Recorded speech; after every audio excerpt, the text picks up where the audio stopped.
In this video, we're going to take a look at some trigonometry applications that involve the use of two triangles.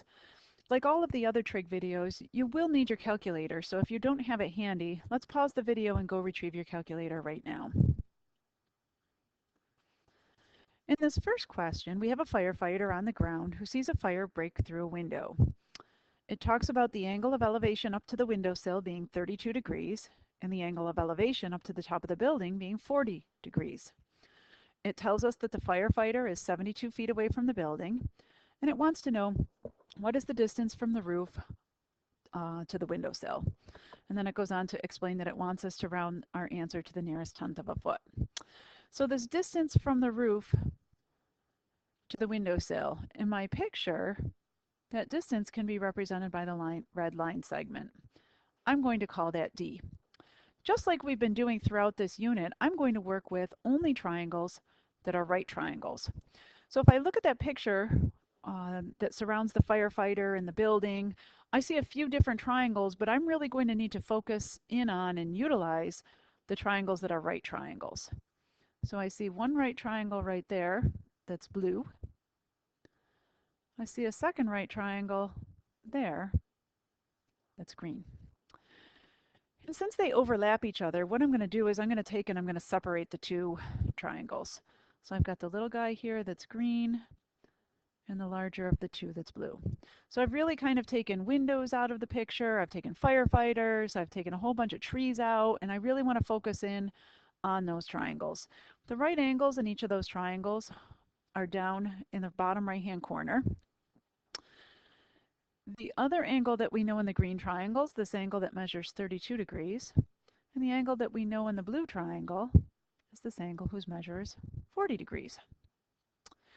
Since what we really want to find is this vertical distance or this vertical piece here in the picture, if I knew the vertical height of the blue triangle and I knew the vertical height of the green triangle, which I'm going to call y, then I could simply take the blue one x and subtract the green one y, and I would know that distance from the windowsill up to the roof. I am going to use trig, of course, in order to go ahead and to find those two distances. The other piece that I didn't label from my original picture was this horizontal distance of 72, which we will need to use in order to be able to find x and y. So looking at those triangles, I've got the sides or the legs opposite and adjacent for both of those triangles. And if I think about my three trig ratios, so ka, toa, the trig ratio that involves the use of opposite and adjacent is tangent. That's the one that I'm going to use. So for the green triangle, tangent of 32 degrees is equal to y over 72. And when I cross multiply, y is equal to 72 times the tangent of 32 degrees. And similarly for the blue triangle, tangent of 40 degrees is equal to x over 72.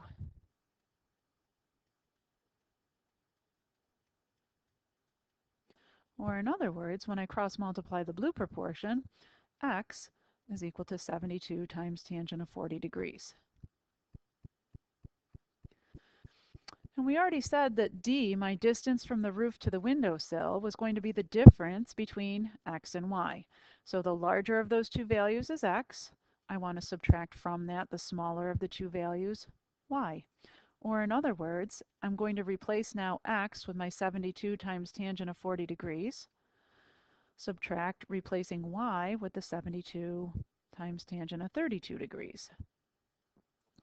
And at this point, I'm going to go ahead and I'm going to plug those into my calculator. And when I get my answer in the calculator, I'm going to round it to the nearest tenth. So I'm going to use the squiggly equal sign to indicate that this is going to be a rounded value. So I'm going to go ahead and get a new document open here so that we don't have anything else cluttering us up. And I wanted to do 72 times the tangent of 40 degrees.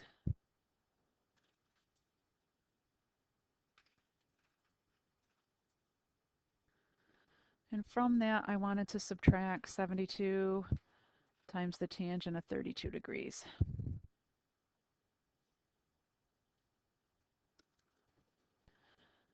And I find that when I round the height of, or round that distance to the nearest tenth, I find that that distance is about 15.4, and my units here are in feet.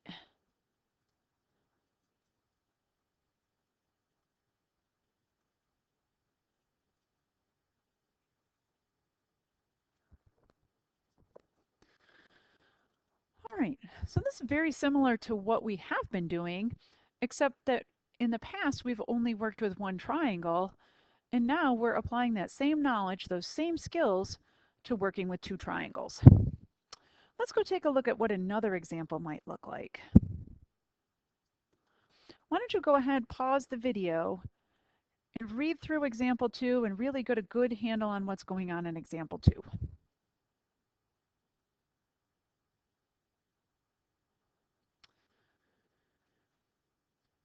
Okay, so if I take the important pieces out of the problem, the horizontal distance from Alex to the tree. So here's Alex, here's the tree. That piece, that horizontal piece right there is going to be 30 feet. I'm going to label that in my picture. The angle of elevation of a bird up to the top of the tree is 32. So angle of elevation we find by looking up. My 32-degree angle is that one right there inside the top triangle. And the angle of depression down to the dog, so from this point up, looking down to the dog, is 40 degrees. And they want us to find the height of the tree. So they want us to find, in other words, this distance between B and C. I'm going to call that height H. Once again, I'm going to go into the picture and I'm going to start looking for right triangles. So if I go into the picture and I look for right triangles, I've got a right triangle right there. And I've also got a right triangle right here. So those are the two triangles that I'm going to use in setting up this problem. I've got the green one and the red one. So there's my green one. This angle here is 32 degrees. This horizontal piece here is 30. And in the red triangle, again, I've got that horizontal piece that's 30, but this angle here is 40 degrees. The height, which I'm trying to find, is made up of the two vertical distances in the green triangle and in the red triangle. So I'm going to call one of those x and the other one y. And again, I'm going to focus on finding x and y because once I know those two lengths, then I can go ahead and combine them together and I'll know the height of my tree. So again, I have to think about my three trig ratios. Sine is opposite over hypotenuse, cosine is adjacent over hypotenuse, tangent is opposite over adjacent. For my red triangle, I'm working at the opposite leg and the adjacent leg, so once again, I want to use the tangent ratio. So tangent of 32 degrees is equal to the opposite side, which is x, over the adjacent side, which is 30. And again, I'm going to put that over 1 and cross multiply. So x is going to be equal to 30 times the tangent of 32 degrees. And I'm going to go ahead now and solve in the red triangle for y in a similar fashion. The tangent of 40 degrees is equal to the length of the opposite leg, which is y, over the horizontal piece, which is 30. And again, when I cross multiply, I end up with y is equal to 30 times the tangent of 40 degrees. And going back to my picture, I see that the height is made up of my x value from the green triangle along with my y value from the red triangle. So the height of the tree is going to be the sum of the x value and the y value. Replacing x with its equivalent, 30 times the tangent of 32 degrees, and replacing y with its equivalent tells me that the height of the tree is what I'm going to get when I combine those two expressions together.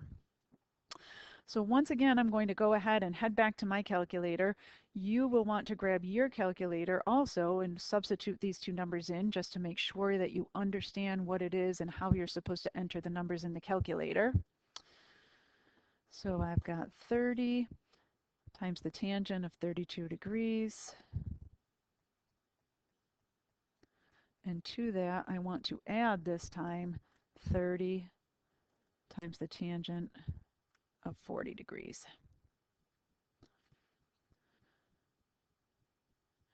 And in the problem, it tells me I want to round to the nearest tenth of a foot. So to the nearest tenth of a foot, I'm liking 43.9 for the height of that tree. So the height of the tree is about 43.9. And I should double check and make sure that that answer is logical, it's reasonable. And I'm thinking about 40 feet for the height of a tree. That seems to make sense. If I ended up with a negative number, I would know that I made a mistake, or something outlandish like 42,000. I would say, well, there doesn't exist a tree that's 42,000 feet tall. So I would know that I have an error in my work without really even having to go any further than that. So I guess my last words of advice on this video are to make sure that your answer is reasonable and logical and fits what's being asked for in the question. As always, thank you for the gift of your time. As always, I do want you to go ahead and flip up to the top of the next page. And once on the top of the next page, I want you to summarize in your own words what you think are the important takeaways from the video, and then see if you can apply your newfound knowledge to tackle the questions on that next page.